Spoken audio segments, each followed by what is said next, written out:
Well, I'm absolutely delighted to see so many people turning up at this godforsaken hour, so thank you for being here. Thank you to the organisers for inviting me to this very prestigious meeting and being in such a marvellous setting. Fortunately, nobody throwing things from the top there. Although, where's Mark? I'm a bit disappointed that I don't have the wind ensemble starting off my session like you did yesterday evening, but never mind. So I'm going to talk to you for the next 30 minutes or so about innovation in vector control. And I think it's true to say that there never has been a better time than now for innovation. And so what I'm going to talk about, I hope you think about the enormous amount of money that's been invested but in this sort of research, but more importantly, the sheer ingenuity, the innovation, and sometimes the decades that it's taken for people to get to where we are at the moment. So, I can move on. So I'm going to divide my talk into 3 parts. First is really to justify my existence. Why am I talking to you about vector control? So what? Why do we need vector control tools? And then secondly, to take the perspective of WHO. What does the WHO require in order to say, yep, that's a good tool, we would recommend that to countries? So I'm going to outline that, and then thirdly, I will discuss some of the new tools. I'll sketch out where we are. But my talk comes with a health warning. The health warning is this, that I can't cover all the new innovations, and I think that's perhaps not the purpose of this plenary talk. It's really just to sort of sketch out where we are and the type of innovations that are occurring. But my apologies if there are people in the audience who have been spending the last 20 years developing product X, and I don't mention product X. It doesn't mean that I don't think product X is excellent. So the importance of vector control. Well, here's my first plug for this morning. Welcome to this WHO strategy, the Global Vector Control Response. This is a transformational strategy document which is going to change the way that we do vector control. In fact, in my lifetime, I think it's the only vector control strategy, because there's a recognition that we need to do better vector control.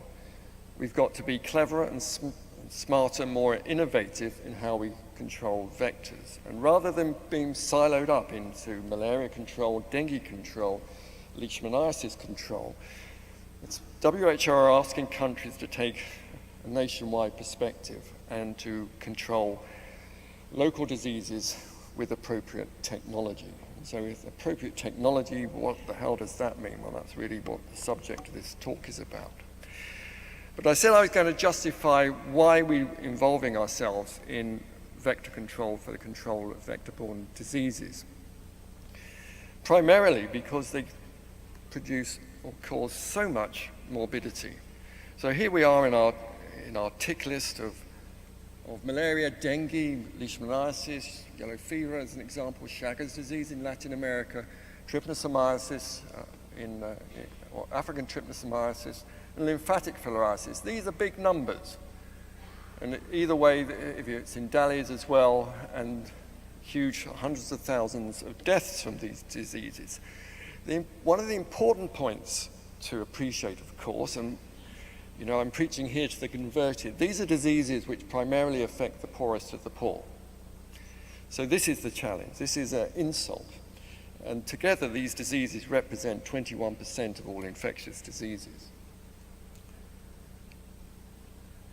Now, the other important thing to do is, because we tend to be siloed in our own particular expertise or infectious disease interests, what happens is when you put them all together. So these are combined range maps of vector-borne diseases across the globe. And what you can see here, that in some places, some parts of the world are at risk of 6 or more vector-borne diseases in one place. It's very heterogeneous, but it's largely confined to the tropics and subtropics. And importantly, if you look at the number of people that affects, at least 80% of the world's population are at risk of one vector-borne disease, and 50% of 2 or more. So these are substantial problems that we need to address. So the other important point is, well, so what with vector control? Well, vector control actually works. And I think people like myself, the public health entomologists, don't say that loudly enough. Vector control has been the way that we've controlled vector-borne diseases in the past. And so I want to give you some edited highlights of this. So we start over 100 years ago with the yellow fever control in Cuba, which resulted in an elimination of that disease before the effective vaccine. The eradication of Anopheles gambiae in Brazil, and you say, well, that's no mean achievement. Well, I just remind you that Anopheles gambiae is the world's best vector of malaria that the world's ever seen, and introduced into Latin America with a similar climate. That was catastrophic, resulting in hundreds of deaths. And yet in 2 years, they eradicated that mosquito using larvicide. Aedes aegypti, that pestilent vector of arboviruses, was actually eliminated from large parts of Latin America. You know, we use the E word very infrequently in tropical medicine today, but we have eliminated these problems before. So we've eliminated this monster mosquito. Then there's the onchocerciasis control program in West Africa, an extraordinary achievement to reduce or almost near elimination in some places, onchocerciasis, in a very difficult part of the world to work in with weak health systems. There was a sharp decline in Latin America with indoor residual spraying, with Chagas disease. So you might say, well, yeah, Steve, that's so yesterday. Don't give us the history lesson. The world's changed. Well, let me give you the example of today then, where we are, and we should celebrate this, all the malariologists in the audience, and pat ourselves on the back, people that have been involved with this. This is the counterfactual of what malaria prevalence would be like in sub-Saharan Africa today. And what this represents is the reduction associated with various interventions. So these are anti-malarials causing a reduction. This is indoor residual spraying. And this is the treated nets that have been rolled out across Africa. So substantial, something like 80% of the reduction in malaria over the last 15 or so years has been due to vector control. Vector control works. So we've seen this unprecedented reduction in malaria in sub-Saharan Africa, achieved with vector control. But here's the nub. We can only get so far with vector control. And indeed, I understand the Global Malaria Report for this year will report that in some places an upsurge in malaria in some parts of sub-Saharan Africa. So the decline is not continuing in some places. We've got a hiatus. All sorts of issues for why that may be occurring. What concerns public health entomologists is the threat of insecticide resistance. So the insecticide that was put on mosquito nets are pyrethroids. Pyrethroids are the world's safest, best insecticide to use on bed nets. They're the only class that we can put on bed nets. But in some places we're seeing very high resistance levels to the pyrethroid insecticides. And then when it comes to indoor residual spraying, we actually have 4 different classes of insecticide to spray. And in some places, we've got resistance to all 4 classes of insecticide. So this is a huge challenge for the future. And the bottom line here is that we need to up our game. We need to have new strategies and new tools. So what we're not saying here is, my tool is better than yours, I'm going to replace yours. It's about combinations of tools and how to use these tools strategically. So that's the message for malaria control. Now, the second really important issue is Aedes-borne diseases, or what I call Aedes-borne diseases. This global range map shows the distribution of Aedes aegypti, or we think is the distribution of Aedes aegypti. It's a climate suitability map for Aedes aegypti. But we really lack evidence of where it is. But it's likely to be in every town and city in the tropics and subtropics. Is that a problem? It sure is, because this is the world's best transmitter of arbovirus diseases. And I guess again, with the nature of the complexity of science today, we tend to silo our research interests. So there's dengue, there's Zika, there's yellow fever, chikungunya. Well, you're missing the point here. The elephant in the room is Aedes aegypti. And 3 years ago, we wouldn't be talking about Zika. Very few of us would have heard of Zika. So my concern is whatever is the new virus that gets introduced can spread rapidly through the tropics and affect millions of people, potentially millions in some of our megacities. Or perhaps less fanciful, if we introduce yellow fever, or if yellow fever was introduced into cities in Southeast Asia, how would we deal with that threat? And for me, it's really important that we need to get our act together for being more efficient at controlling Aedes-borne diseases. And the important thing is that the vector control for Aedes is pretty inadequate at the moment. So we need to spend time, we need to spend money and effort to look at how we can do this better. Because when I first started looking at this area, I realized that things like dengue are a neglected tropical disease. And then it really brought home to me what the N stood for, neglected, because of the lack of investment, the lack of money that needs to go into this. So we know that vector control has worked in the past, but what we lack is our idea of what's the scale of the protective efficacy, what would work best. Okay, so again, the conclusion is we need new tools and we need approaches that need to be quantified and assessed to see whether they work or not under the present day situation. Okay, so what's WHO's role in this? The WHO is there to try and help innovators with their tools, develop their tools, and the go-to team is the Vector Control Advisory Group, which was launched 5 years ago. And it's really there to facilitate and help with the design and provide the evidence that was needed to support the vector control tools. But it's primarily what we're after is, does the tool have a public health impact? In other words, does it reduce morbidity or infection in the real world?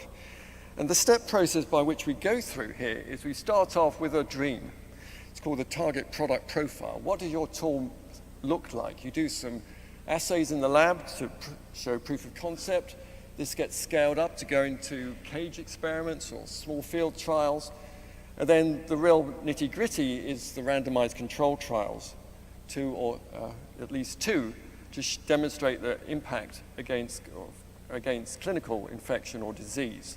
And then eventually, through a long process, WHO provides the recommendations which the countries may choose to accept or not. That's the process. Oops, let me go back. So where are we now? What are the tools that we've had? Well, the tools really haven't changed substantially for decades, really. We have insecticide-treated bed nets for malaria control. It's great, indoor residual spraying. Remember, we got 4 classes of insecticides to use here, one for these. For dengue control, fogging or ULV, but here you enter a dark arena.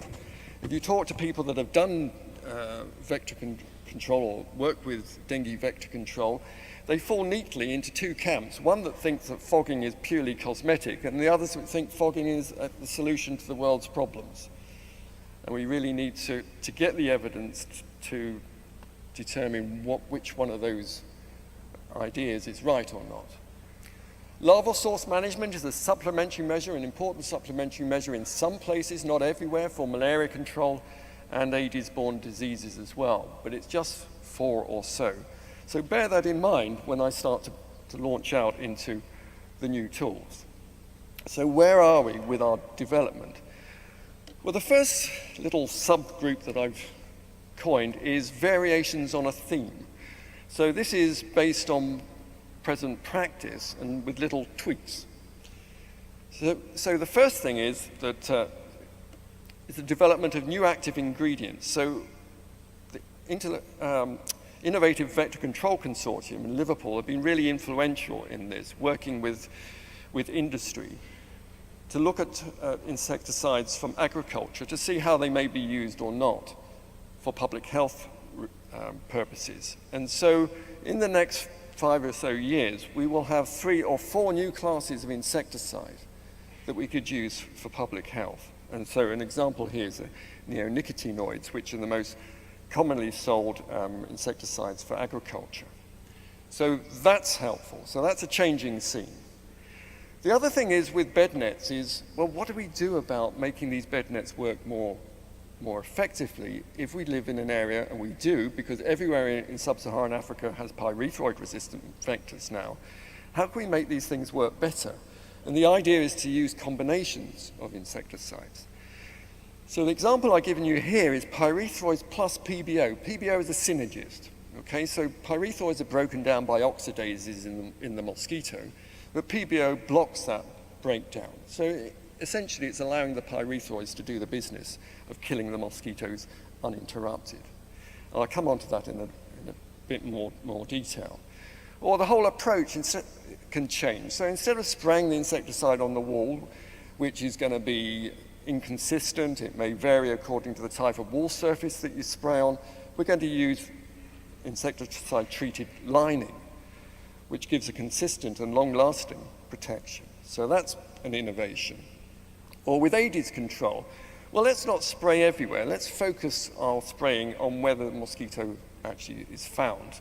Indoors, down low, outside in particular sites. So we save money and we're more effective in our kill. Well, that's the idea. Let's give you an idea of, these are the results from experimental hut studies in Benin with a new type of net which has combinations. So an untreated net is pretty useless at killing anything. It doesn't in this environment. If you have permethrin, whether it's unwashed or washed, that has a certain kill. But if you use the PBO, the synergist, then it increases the kill rate and starts to kill these pyrethroid-resistant mosquitoes. So that's, and at the moment, if the Congress were a few months later, I'd be able to perhaps to report on the first clinical trial of this combination of nets, the PBO nets, and I hear from the rumour monger central that it was very effective, but let's wait until we see the paper and the formal presentations. But that's encouraging. What I've been working on in the field in a randomized controlled trial is another type of mixture. This is pyrethroids, the gold standard insecticide, and pyriproxyfen. And pyriproxyfen is a strange sort of beast. It's not an insecticide per se, it's an insect growth regulator.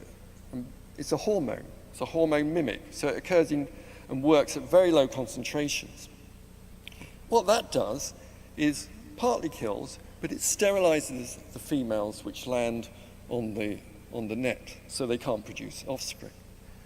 Again, these are results early days from experimental hut trials, which shows an untreated net is rubbish. With pyriproxyfen in itself, it has some insecticidal activity. Permethrin does as well. Again, this is in an area of insecticide resistance, but combine the two together, they perform better than on their own. So we're just analyzing the final results of our randomized controlled trial in Burkina Faso.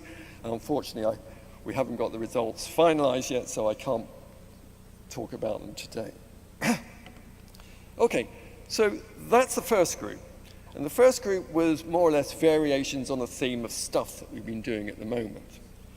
Now, I now want to look at the development of chemicals which are not the norm. They're outside. So there are 3 different categories I put up here. Spatial repellents. This is where you have a little tab put on the wall, and it releases an active ingredient which provides protection within a house, let's say. So mosquitoes are repelled from entering that odor, that repellent arena. Vector traps and lethal house lures I'll come on to discuss in more detail now. This is a Suna trap. It's an odor-baited trap. And what you see here represents probably about 25 years of research by a hell of a lot of people. And it starts with the basic principle that if you go to a pub and you tell someone that you're a medical entomologist or public health entomologist, they say, why is it that I get more mosquito bites than my partner? Or why do I get less than my partner? is because of the chemicals you produce. Mosquitoes live in chemical worlds. I always think they're a bit like rock stars in that way. And what this group of researchers have found out is that these chemicals, ammonia, lactic acid, tetragenoic acid, methylbutanol, butane-1-amine, are all human odors. And mixed with a rich mixture of carbon dioxide, that's the way you trap mosquitoes. So the mosquitoes think they're coming to a human being in this trap. So these are the odors being released from strips here. They get attracted by the scent, and there's a fan revolving around here, and they get sucked up and can't get out. And this whole thing is powered by electricity. What's really neat is the SolarMal project. This is a solar-powered odor-baited mosquito trapping system in Kenya, which has undergone a randomized controlled trial. This is really neat. The whole thing starts with a solar panel on the roof of the house. This powers the trap, so that's great, that's good for us, but it also powers an electric light for people. That's great for people. If you want compliance, this is the way to go. And not only that, because we're modern people, it powers your mobile phones, so you can charge your mobile phones as well. What a great intervention. Think of a medical intervention that has development, improves the living conditions as well for people. So this is very popular intervention. When you look at the results, this is parasite rates, Plasmodium falciparum parasite rates in the control group here, and in the trap group, resulting in a 31% lower prevalence of malaria infection in this group. So this is very encouraging. And the first time, I think, of where an odor-baited trap has been shown to be effective. Secondly, you can turn a house into a lethal trap. This is you or me, up here, lying asleep, producing volatiles. And the volatiles come out of the eaves. Now, this is really important. For those of you that have never been to Africa, the traditional African house has a gap between the top of the wall and the roof. This is the major way Anopheles gambiae gets into the houses, through this eaves. So how about this for a brilliant idea? So what we're going to do here is we'll seal all the gaps. This is normal. This is normal if you have a metal roof house, not a thatch one, is to seal the gaps. Then you put these tubes in. These are eaves tubes, but inside them is an insert which has netting, which is electrostatically charged to hold the insecticides. So the idea is the odors come out of the eaves tubes, the mosquitoes go in there. So you've turned the house into a giant mosquito trap. These are results from cage releases. And what it shows is it doesn't really matter what sort of insecticide you use. You can kill resistant mosquitoes with electrostatic screening. So there's a reduction in the number of mosquitoes that survive delta methrin, which is the pyrethroid, bendiocarb, which is the carbamate, that's a reduction, that's a different formulation. You can even put fungus on, which kills mosquitoes. So this is a fungus which grows slowly, but it kills the mosquito. So what the investigators have demonstrated is that they've got a system for putting their active ingredient on. And the thing is, you don't have to go inside to spray. You can go outside and change the little inset with the screening on every 6 months. So that's under trial at the moment in Côte d'Ivoire. And then there's a whole series of biologicals that are being tested, which is exciting. So the first of these is Wolbachia-infected Aedes aegypti. Wolbachia is an unusual beast. It's a bacteria. Most insects don't have Wolbachia. Something depending on which papers you read, something around the order of 16 to 22% of insect species have Wolbachia. What happens when you put Wolbachia into Aedes aegypti is extraordinary, because you prevent replication of viruses. So it prevents dengue replicating, it prevents Zika replicating. So if you introduce Wolbachia into mosquitoes, you have the potential to stop the transmission. These are results from release trials. These are the gray bars are releases of Wolbachia-infected mosquitoes from the lab. And what this shows in the green line is in this population, the wild population of mosquito, Wolbachia reaches a plateau to very high levels in 2 different areas, demonstrating the technology. So at the moment, I'll just go back, at the moment this trial there are randomized control trials being conducted in various parts of the world to look at how effective Wolbachia is against controlling dengue virus infections. And we're really looking forward to the results of those studies because this is extraordinary technology. And then one for the future is gene drive, based on the principle of CRISPR-Cas9 as being the way of driving new genes. So essentially in Mendelian inheritance, you have you introduce a foreign gene, let's say, into the males, they mate, and they will produce an offspring, and 50% of them will have the new gene. And they won't increase unless there's a fitness advantage in the population. Well, what gene drive does is just change that dynamics because it drives the genes through. So what actually happens then is that the DNA strands of the female in this case is cut, and the gene products are inserted into the female genes, so you have duplication of the genes. So you can see that it spreads rapidly throughout the population. So that can really go fast. So there are 2 ways in which we think that this approach will work. The first is replacement, the other is suppression. So Tony James has done some wonderful work which shows, at least in principle, that this technology can work. So he has introduced gene constructs that have antibodies against the sporozoite and the oocyst and inserted them into mosquitoes. That means that those mosquitoes are refractory to infection with Plasmodium parasites. So you don't change the numbers of mosquitoes, but you make them refractory. So that's replacement. The other is suppression, where you have genes which target fertilization. So you're switching off. So mating occurs, but the offspring are producing infertile genes. They're not making eggs anymore. And that can be used to target in many sites. So if they're not producing viable offspring, what you get here is a collapse in the mosquito population, an elimination of the local vector. This technology is a long way off, but they're making rapid progress.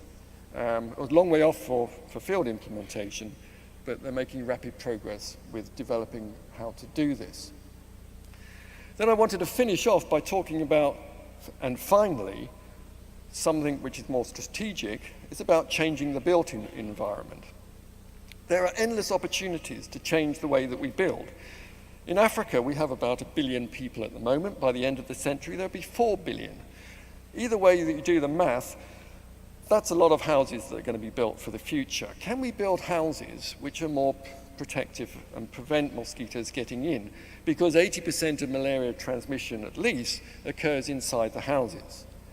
And I just wanted to show some simple experiments here, which are being done, well, actually radical experiments where people are redesigning houses. So one of the problems with African houses is where they're made of thick mud, they have a very high thermal mass, and at night they radiate out heat, making it very uncomfortable. These houses are made from walls with a very thin liner, which lose heat rapidly at night, so it keeps it cool at night. So people are more likely to sleep under a bed net. So this is a single-story building, and this is a double-story building. And what it seems is that mosquitoes like Aedes aegypti don't like going upstairs. And so you get a 96% reduction in these screened double-story houses. If that simple technology can be translated and increased, this will help reduce mosquito numbers, but if we do get to malaria elimination, it will make environments, habitats more resistant to the reincursion of malaria. So I think this is a very important strategic way to go. And just to say, well, if you say that's just far too expensive, Steve, you just can't possibly do this. Here are some results of mine from an experiment that we did in the field last year.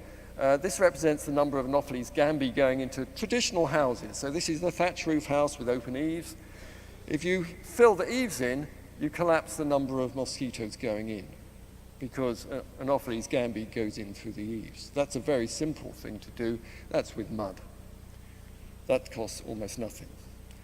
So finally, my second plug is for the network that I'm leading, along with Mike Davis from UCL, about trying to forge a new discipline, bringing together people that work in vector-borne diseases in the built environment. So it's not just malaria and houses, it's about designing cities and towns better to make them more resistant against Aedes-borne diseases, to move out, to build out these diseases. We have money. We have money to give for projects, up to 100,000 for 12 months. Bova Network is the name of our network. We need a 2-page letter of intent by the 14th of November. So that's my second plug. And I want to summarize, because I've got 29 seconds left. The take-home message is vector control is a really important and has been an effective way of protecting people against vector-borne diseases for well over a century. There is, though, a need for new tools. And I think there's never been a more exciting and innovative time than the present. And in the next 2 or 3 years, I'm sure that you'll be sitting in front of investigators presenting the latest really impactful results from field trials showing that these tools actually work. So there's never been a better time for innovation, but one of the real areas that we need to do better at is the lack of evidence of efficacy of vector control tools, particularly with Aedes-borne diseases. So that's not saying lack of efficacy in any way, lack of evidence for efficacy. So we need to do more field trials to find out what works best for the control of Aedes-borne diseases.